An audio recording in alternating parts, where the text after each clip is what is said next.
ይቅርታ አድርጉልኝና ለዚህ እንኩሮ ገንፎ ውዳቂ ለሆነ ሰው ቁጭ ብዬ ወይም ቆሜ መልስ ሰጠው ይበዛብታል።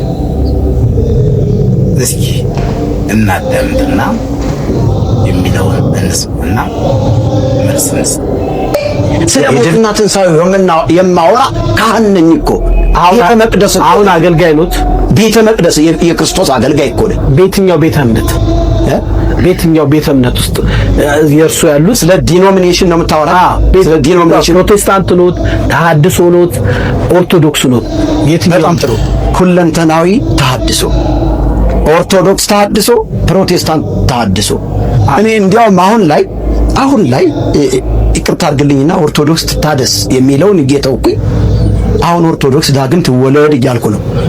ኦርቶዶክስ አሁን ተሐድሶ ያስፈልጋት።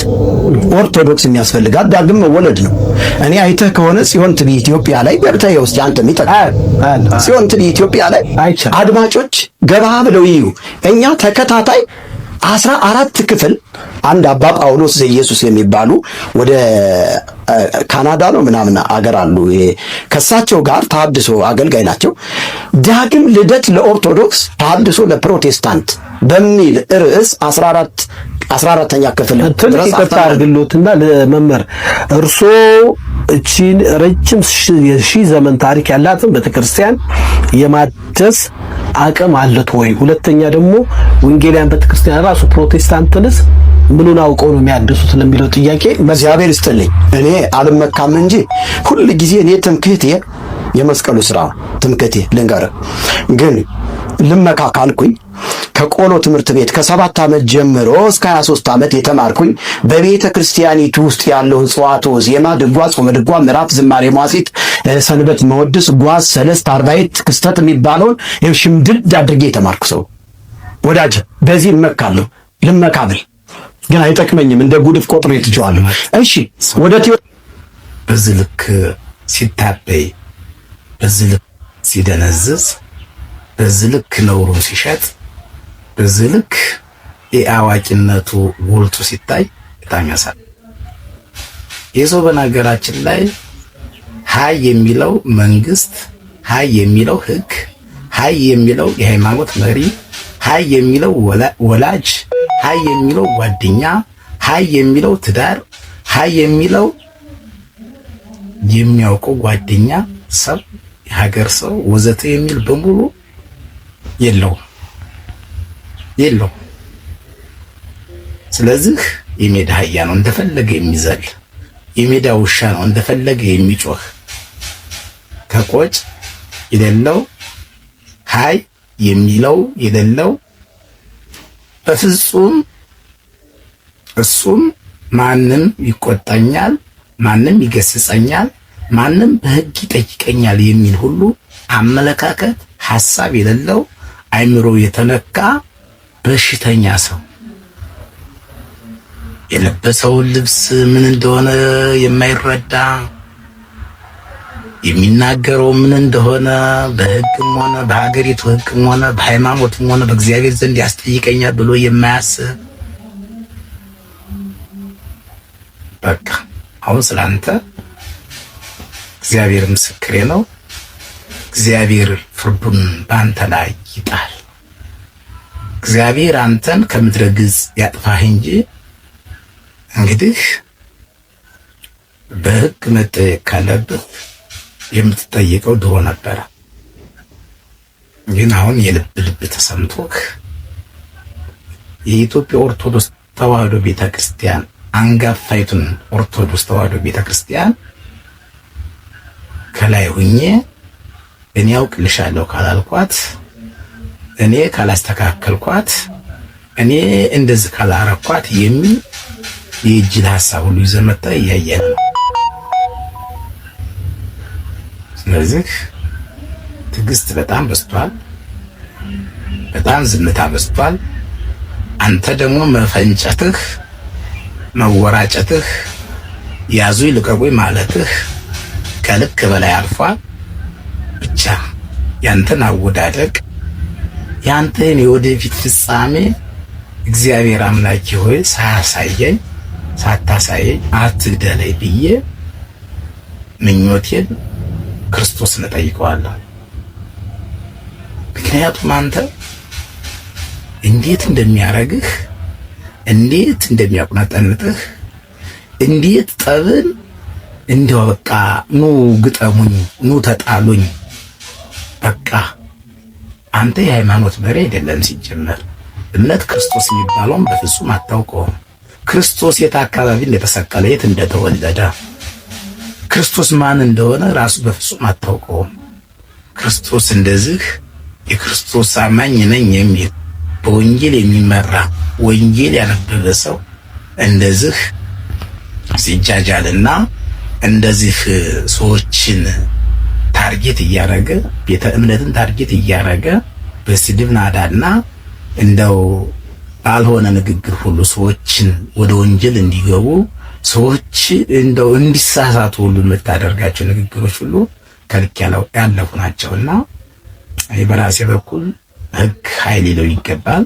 በተረፈ ደግሞ ይህን ሼር ላይክ አድርጋችሁ የሰው ዕውቀት ካለው በእውቀቱ የሚመካ ከሆነ ለምን ከኛ ከኢትዮጵያ ኦርቶዶክስ ተዋሕዶ ቤተክርስቲያን ልጆች ጋራ እንደው ሰከን ብሎ ተረጋግቶ ለምን ለመነጋገርና ለመማማር እንደው ስህተቱን ጉድለቱን ለማስተማርና ለመማማር ለምን አይሞክርም? ሁልጊዜ ጠጠጠጠጠጠጠጠ ከሚል በሚዲያ እየወጣ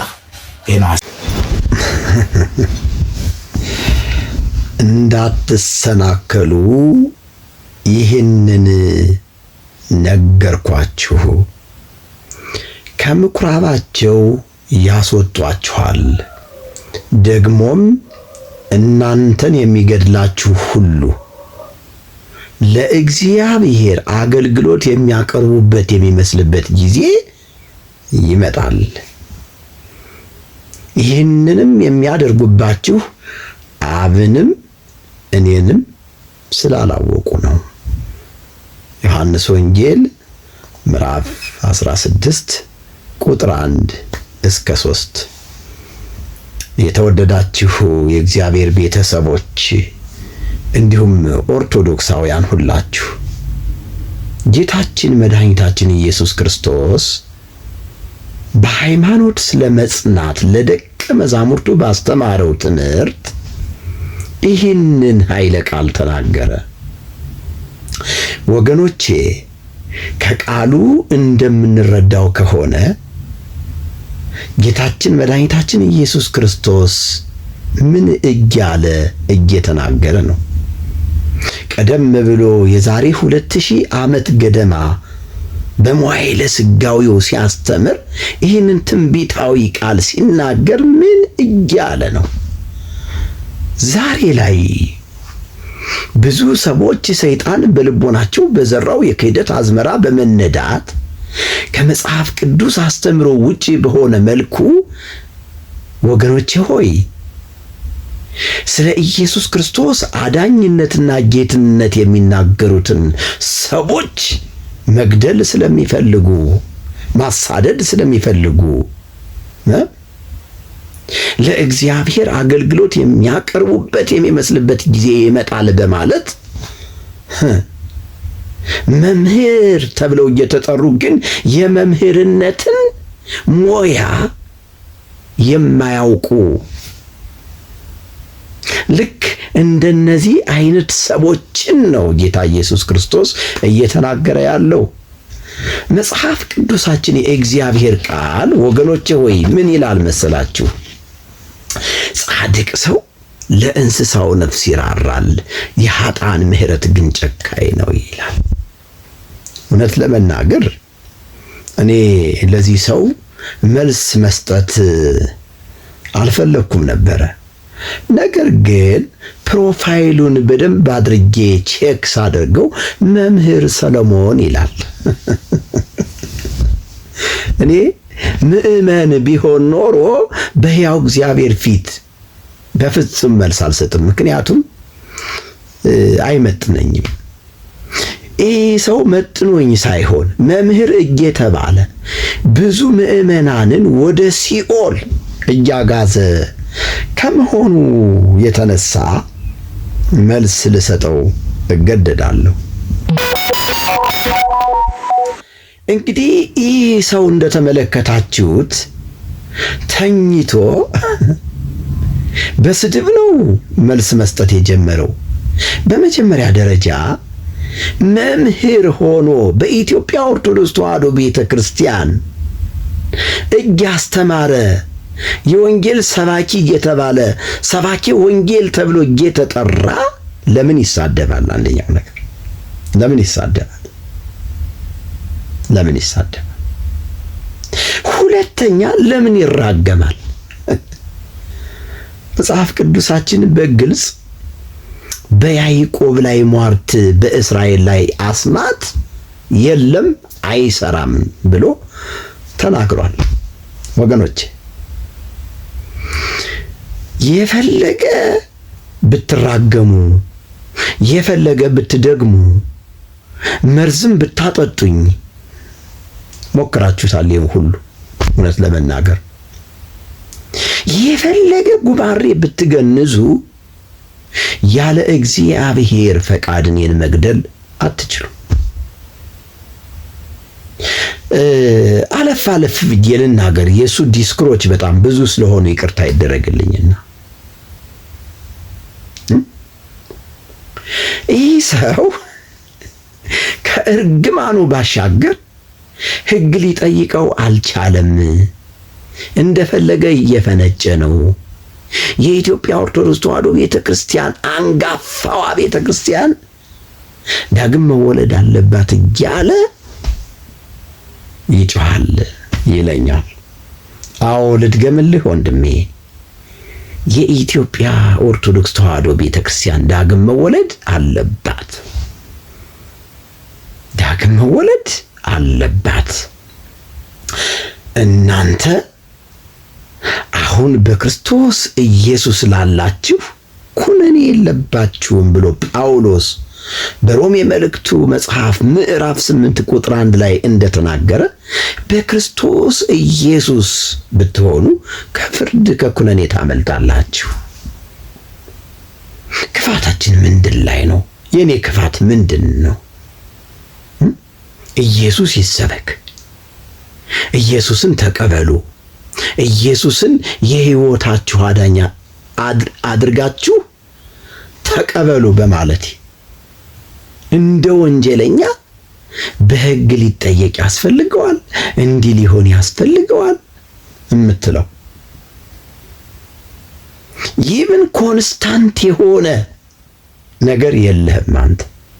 ለምን ካልከኝ አንድ በእርግማን፣ ሁለት በዛቻ፣ ሶስት በሕግ፣ አራተኛ ደግሞ ዕውቀት ካለው የመጨረሻው ዕውቀት ካለው ከኦርቶዶክስ መምህራን ጋር ከኛ ጋር ተገናኝቶ ይህንማ እኮ በተለያዩ ታላላቅ ሚዲያዎች ላይ ቀርቤ ሊቃውንቶችን ስጠይቅ አንድም ሰው ተቀራርበን እንድናወራ ፈቃደኛ አይደለም።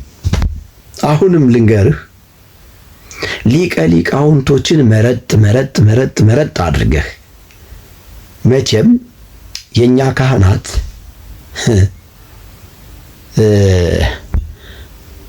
ማህሌት ላይና አገልግሎት ላይ ትንሽ ዘገምተኛ ናቸውና የሆነች ዝክር፣ ግብረ ሰላም፣ መሐራ ስትሆን ግን ይነቃሉ። ሳንቲም ስትባል ይነቃሉና ትንሽ ሳንቲም ነገር አሳይታቸው አንቅታቸው ከኔ ጋር እንዲነጋገሩ ብታደርጋቸው ደስ ይለኛል። አንተ እንኳን ገና አፍህ ሲከፈት አይቼዋለሁ። እውቀት ግን ሙቀት እንጂ እውቀት የለህም እውነት ለመናገር። ስለዚህ ይህን ቪዲዮ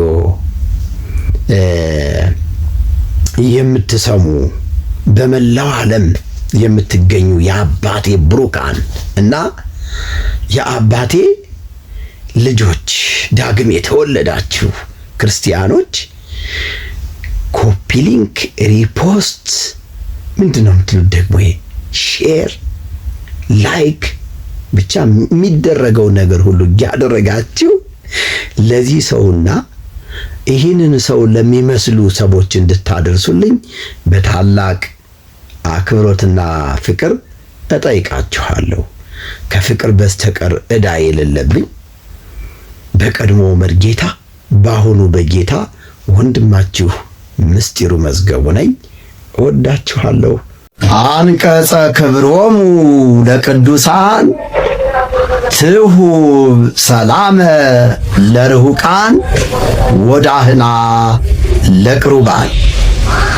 ሊቀ ሊቃውንቶች ይችን ነገር እንተርጉማት እስቲ እንተርጉማት።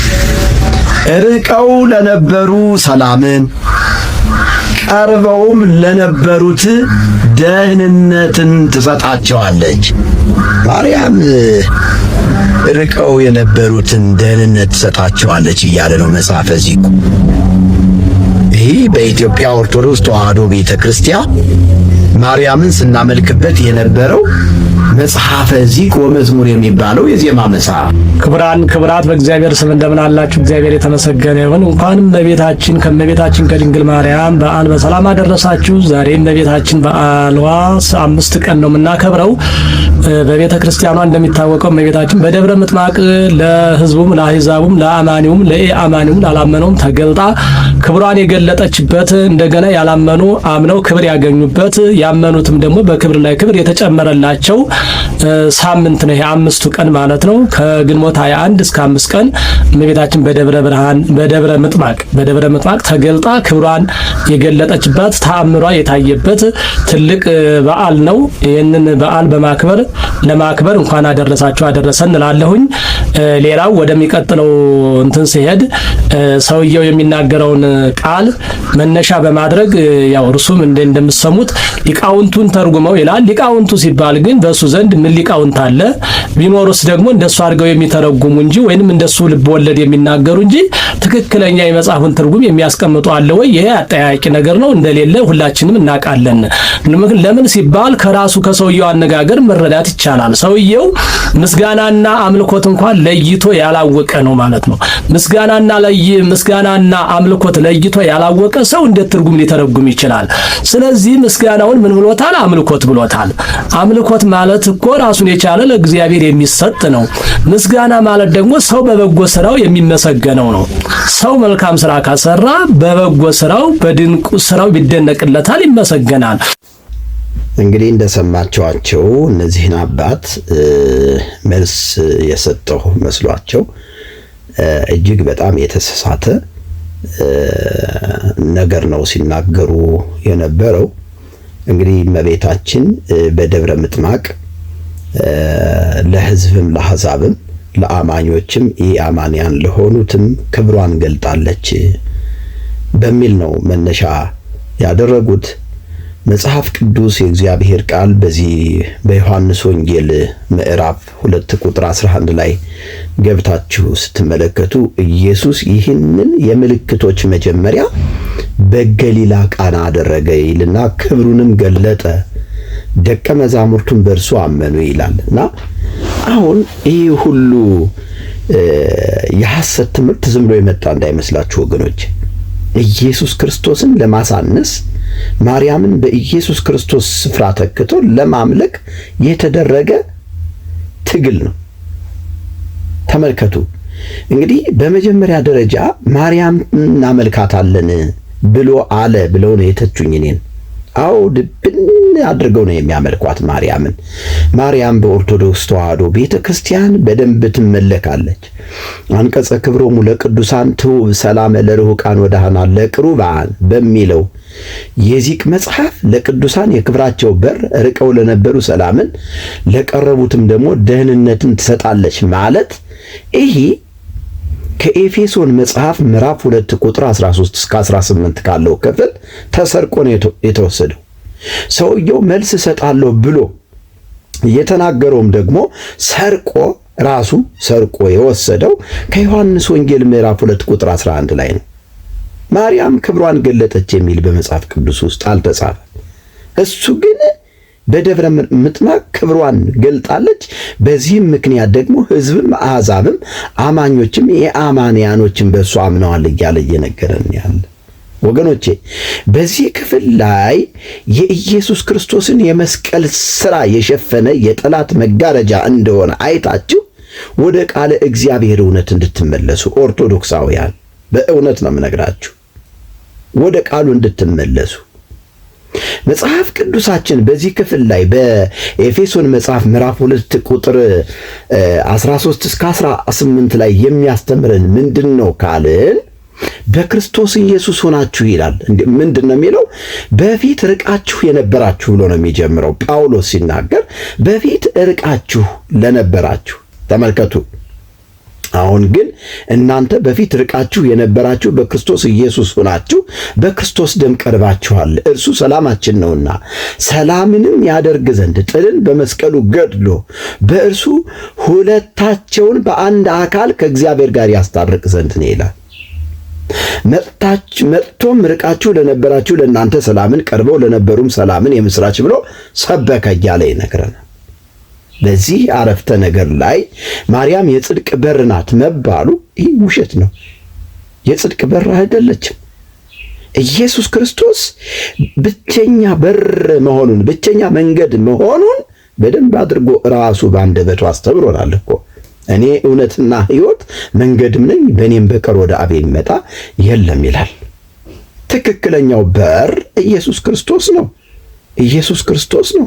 ትክክለኛው መንገድ ኢየሱስ ክርስቶስ ነው።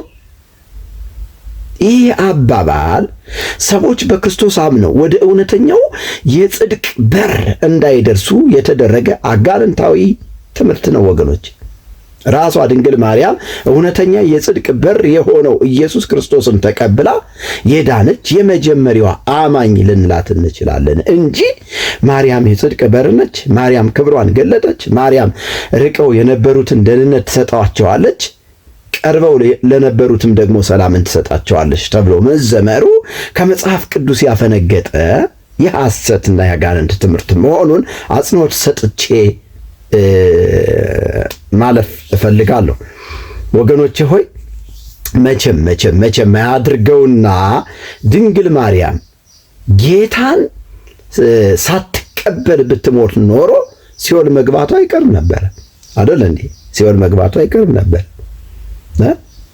ምክንያቱም እሷ ግን ጌታ ኢየሱስ ክርስቶስን መቀበሏን በሉቃስ ወንጌል ምዕራፍ 1 ቁጥር 47 ጀምሮ ትመለከታላችሁ። ነፍሴ ጌታን ታከብረዋለች፣ መንፈሴም በአምላኬ በመድኃኒቴ ሐሴት ታደርጋለች፣ የባሪያይቱን ውርደት ተመልክቷል ብላ የወለደችውን ልጇን አምላክ መሆኑን ተረድታ አምላኬ በማለት ጌታ በመሆኑን ተረድታ ጌታዬ በማለት መድኃኒት መሆኑን ተረድታ መድኃኒቴ በማለት ኢየሱስን የሕይወቷ አዳኝ አርግታ በመቀበል የጸደቀች ንጽሕት የሆነች ትውልድ ሁሉ ብጽሕት የሚሏት ትክክለኛ አማኝ ነች። ስለዚህ ስሟን አታጥፉት። ማርያም ድነትን ትሰጣለች። ማርያም ቤዛዊተ ኩሉ ዓለም ትባላለች። ማርያም በሰማይ ታላላቅ ብርሃንን ትፈጥራለች። ማርያም እልፍ አእላፋት መላእክቱ ሱራፌል ኪሩቤል እሷን ለማመስገን ነው የተፈጠሩ እያላችሁ ሌላም አጸያፊና ነውር የሆነ ማርያም ተራጋሚ ነች፣ ማርያም ደጋሚ ነች፣ ማርያም 450ውን በመብረቅ አስመትታ ገድላለች እያላችሁ ማርያምን ስሟን የምታጠፉ ሰዎች በእርግጥ በታምረ ማርያም፣ በነገረ ማርያም፣ በባርቶስ፣ በቱላዳን፣ በራእየ ማርያም፣ በሰኔ ጎልጎታ ወዘተርፈ 79 በሚያህሉ መጽሐፍቶቿ 79 መጽሐፍ ተጽፎላታል። በእነዚህ መጽሐፍቶች ያለችቷ ማርያም የጌታ የኢየሱስ ክርስቶስ ማርያም እንዳልሆነች በደንብ አድርገን እኛ እናውቃለን። ለዚህ ነው እኔ በመጽሐፌ 7ቱ ማርያሞችን ከዘጸአት መጽሐፍ ምዕራፍ 2 ከሙሴ እህት ማርያም ተነስቼ እስከ ጌታ ኢየሱስ ክርስቶስ እናት ማርያም ያሉትን ማርያሞችን ከተነተንኩ በኋላ ግራ በመጋባት ይቺ ማርያም የኢየሱስ ክርስቶስ እናት ማርያም